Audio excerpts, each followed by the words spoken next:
বিসমিল্লাহির রহমানির রহিম। আসসালামু আলাইকুম ওয়ারাহমাতুল্লাহি ওয়াবারাকাতুহু।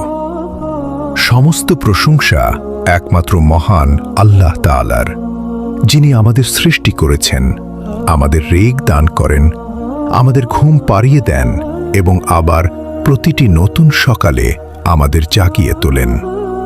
অসংখ্য দরুদ ও সালাম বর্ষিত হোক আমাদের প্রিয় নবী হযরত মুহাম্মদ সাল্লাল্লাহু আলাইহি ওয়াসাল্লামের প্রতি, যিনি আমাদের এমন সব শিক্ষা দিয়ে গেছেন যা মানুষের দুনিয়া ও আখিরাতের সফলতার একমাত্র পথ।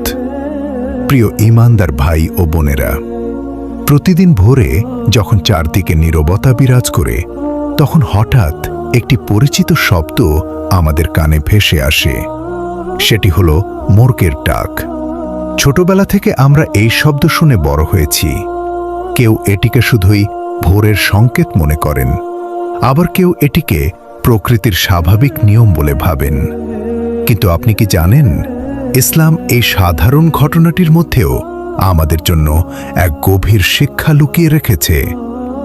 কেন মোরগ ভোরে ডাকে? কেন রাসূলুল্লাহ সাল্লাল্লাহু আলাইহি ওয়াসাল্লাম আমাদের মোরগের ডাক শুনে আল্লাহর অনুগ্রহ প্রার্থনা করতে বলেছেন? মোরগ কি এমন কিছু দেখতে পায় যা মানুষের চোখে অদৃশ্য? আর আল্লাহর রহমতের ফেরেশতারা কখন পৃথিবীতে আসেন? আজ আমরা এই প্রশ্নগুলোর উত্তর জানব কুরআন ও সহিহ হাদিসের আলোকে। প্রিয় দর্শক, এই পৃথিবীতে আমরা যা দেখি সেটাই সবকিছু নয়। আমাদের চোখের আড়ালে রয়েছে আরেকটি বিশাল জগৎ, যাকে বলা হয় গায়েবের জগৎ। সেই জগতে রয়েছেন ফেরেশতারা, রয়েছেন জিন জাতি। আমরা তাদের দেখতে পাই না, কিন্তু আল্লাহ তাআলা ও তার রাসূল সাল্লাল্লাহু আলাইহি ওয়াসাল্লাম আমাদের তাদের সম্পর্কে সত্য সংবাদ দিয়েছেন। একজন মুমিনের অন্যতম বৈশিষ্ট্য হল সে গায়েবের প্রতি ঈমান আনে। আল্লাহ তাআলা সূরা আল বাকারার শুরুতেই মুমিনদের পরিচয় দিতে গিয়ে বলেন, তারা গায়েবের ওপর ঈমান আনে, সালাত কায়েম করে এবং আল্লাহর দেওয়া রিক থেকে ব্যয় করে। অর্থাৎ অদৃশ্য জগতের প্রতি বিশ্বাস ঈমানের মৌলিক অংশ। এখন আসুন আমরা সেই হাদিসটির দিকে ফিরে যাই, যা হাজার বছর আগে রাসূলুল্লাহ সাল্লাল্লাহু আলাইহি ওয়াসাল্লাম আমাদের শিখিয়েছিলেন। হযরত আবু হুরায়রা রাদিয়াল্লাহু আনহু থেকে বর্ণিত, রাসূলুল্লাহ সাল্লাল্লাহু আলাইহি ওয়াসাল্লাম বলেছেন, যখন তোমরা মোরগের ডাক শুনবে, তখন আল্লাহর অনুগ্রহ প্রার্থনা করবে, কারণ মোরগ একজন ফেরেশতাকে দেখতে পায়। আর যখন গাধার ডাক শুনবে, তখন শয়তান থেকে আল্লাহর কাছে আশ্রয় চাইবে, কারণ গাধা শয়তানকে দেখতে পায়। এই হাদিসটি সহিহ বুখারী ও সহিহ মুসলিমে বর্ণিত হয়েছে। একবার চিন্তা করুন, যে প্রাণীটিকে আমরা প্রতিদিন দেখি, সে এমন এক সৃষ্টি দেখতে পায় যাকে আমরা দেখতে পাই না। এটি আমাদের জন্য একটি বড় শিক্ষা। আল্লাহ যাকে যে ক্ষমতা দিয়েছেন তা তাঁরই হিকমত। তবে এখানেই একটি বিষয় অত্যন্ত সতর্কতার সঙ্গে বুঝতে হবে। অনেক মানুষ বলে থাকেন, মোরগ ডাকলেই ফেরেশতারা পৃথিবীতে নেমে আসেন, কিন্তু সহিহ হাদিসে এভাবে বলা হয়নি। রাসূলুল্লাহ সাল্লাল্লাহু আলাইহি ওয়াসাল্লাম বলেছেন, মোরগ ফেরেশতা দেখতে পায়। তাই তিনি আমাদের শিখিয়েছেন সেই সময় আল্লাহর অনুগ্রহ ও রহমত প্রার্থনা করতে। ইসলামে কোনো বিষয়কে অতিরঞ্জিত করা বা প্রমাণ ছাড়া প্রচার করা সঠিক নয়। তাই আমরা কেবল সেই কথাই বলবো যা কোরআন ও সহিহ হাদিসে এসেছে। প্রিয় ভাই ও বোনেরা, এবার একটি প্রশ্ন করি, ফেরেশতারা কারা? ফেরেশতারা হলেন আল্লাহ তাআলার এমন সম্মানিত সৃষ্টি যাদের তিনি নূর থেকে সৃষ্টি করেছেন। তারা কখনো গুনাহ করেন না, কখনো আল্লাহর আদেশ অমান্য করেন না। তারা ক্লান্ত হন না, অলসতা করেন না। দিন রাত তারা আল্লাহর ইবাদত ও তার নির্দেশ পালনেই ব্যস্ত থাকেন। জিবরাইল আলাইহিসসালাম ওহী নিয়ে নবীদের কাছে এসেছেন। মিকাইল আলাইহিসসালাম আল্লাহর হুকুমে বৃষ্টি ও রিজিকের ব্যবস্থাপনার দায়িত্ব পালন করেন। ইসরাফিল আলাইহিসসালাম আল্লাহর নির্দেশে সিংগায় ফুঁ দেবেন। মালাকুল মউত মানুষের রূহ কবজ করেন। আবার এমন অনেক ফেরেশতা আছেন যারা মানুষের প্রতিটি আমল লিখে রাখেন।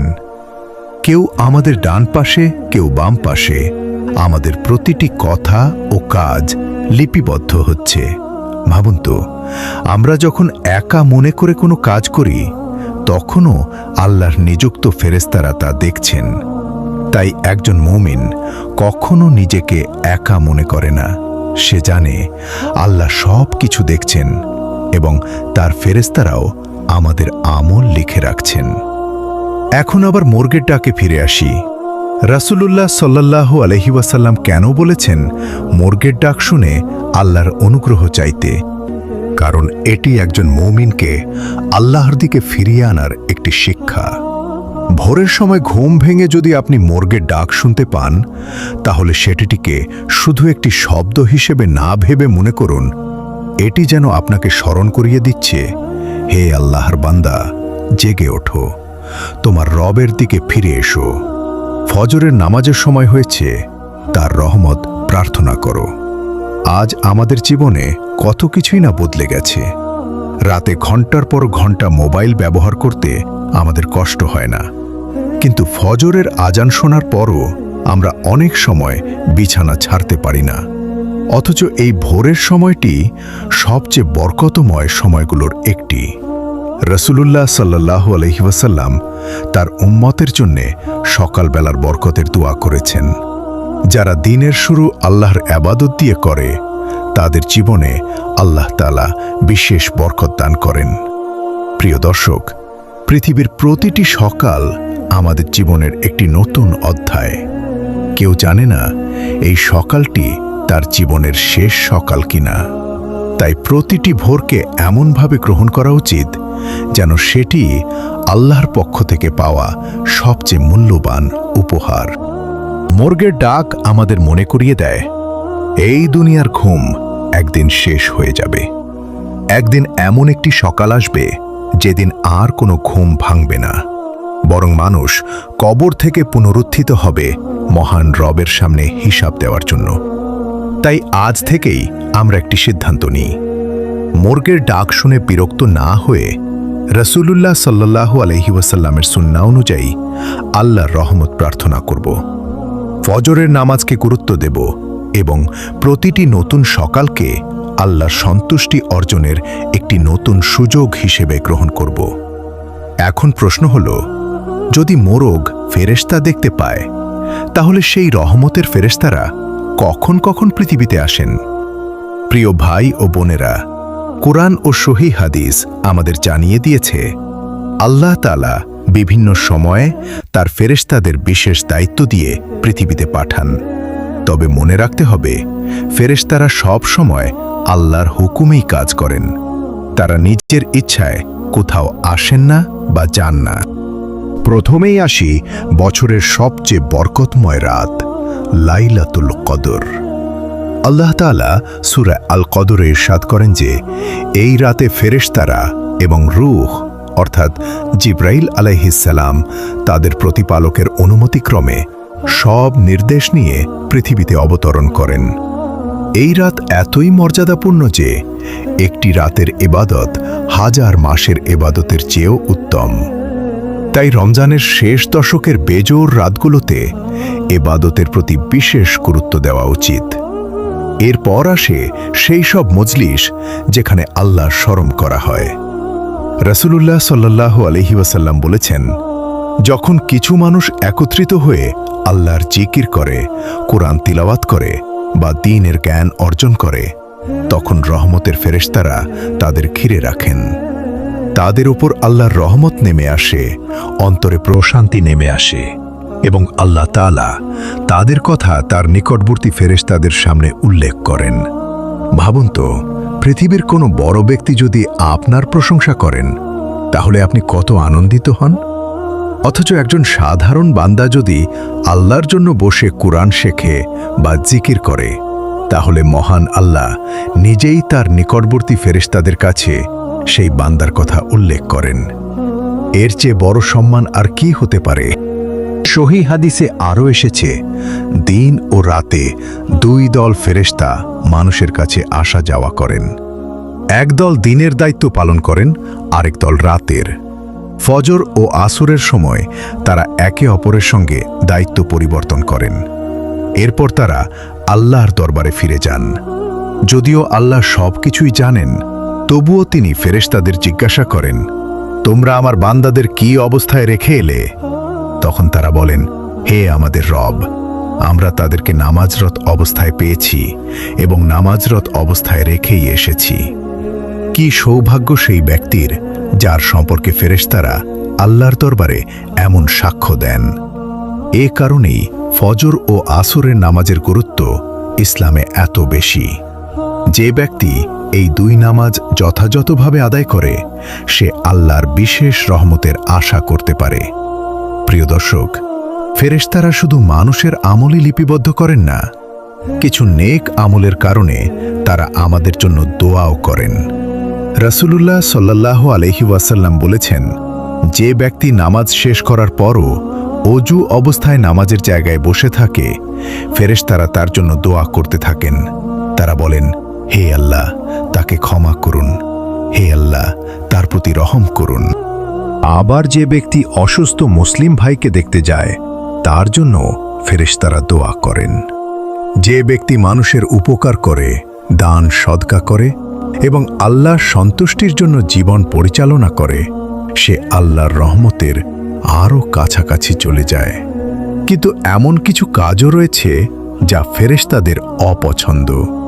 সহিহ হাদিসে এসেছে, যে ঘরে কুকুর রাখা হয় শিকার, পাহারা বা প্রয়োজনীয় ব্যতিক্রম ছাড়া, অথবা জীবিত প্রাণীর ছবি বা মূর্তি ঝুলিয়ে রাখা হয়, সে ঘরে রহমতের ফেরেশতারা প্রবেশ করেন না।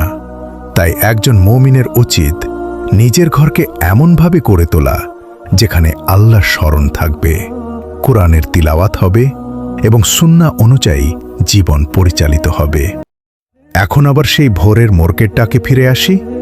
হয়তো আগামীকাল ভোরে আবার আপনার ঘুম ভাঙবে মোরকেটটাকে। তখন এই ভিডিওর কথা মনে করবেন রাসূলুল্লাহ সাল্লাল্লাহু আলাইহি ওয়াসাল্লাম আমাদের শিখিয়েছেন এই সময় আল্লাহর অনুগ্রহ প্রার্থনা করতে।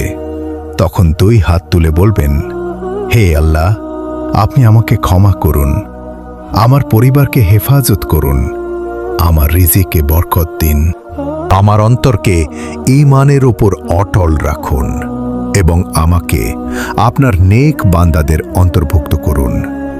কে জানে, হয়তো সেই দোয়াটিই হবে আপনার জীবনের মোড় ঘুরিয়ে দেওয়ার কারণ। হয়তো আল্লাহ তাআলা সেই দোয়ার মাধ্যমে আপনার কোনো বিপদ দূর করে দেবেন, কোনো গুনাহ ক্ষমা করে দেবেন বা এমন একটি কল্যাণ দান করবেন যা আপনি কল্পনাও করতে পারেননি। প্রিয় ভাই ও বোনেরা, আমরা এমন এক যুগে বাস করছি যেখানে মানুষ মোবাইলের নোটিফিকেশনে জেগে ওঠে, কিন্তু ফজরের আজান শুনেও অনেক সময় ঘুমিয়ে থাকে। অথচ একজন প্রকৃত মুমিনের দিনের শুরু হয় আল্লাহর নামে, অজুর পবিত্রতা দিয়ে এবং ফজরের সালাতের মাধ্যমে।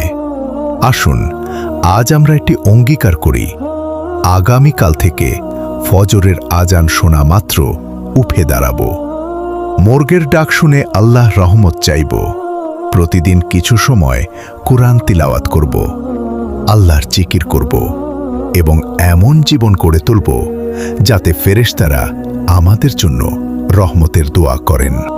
আল্লাহ তাআলা আমাদের সবাইকে কোরআন ও সহিহ সুন্নাহর আলোকে জীবন পরিচালনা করার তৌফিক দান করুন। আমাদের গুনাহসমূহ ক্ষমা করুন, আমাদের অন্তরকে ঈমানের নূরে আলোকিত করুন এবং আমাদেরকে সেই সৌভাগ্যবান বান্দাদের অন্তর্ভুক্ত করুন যাদের জন্য ফেরেশতারা রহমতের দোয়া করেন। আমিন ইয়া রব্বাল আলামিন।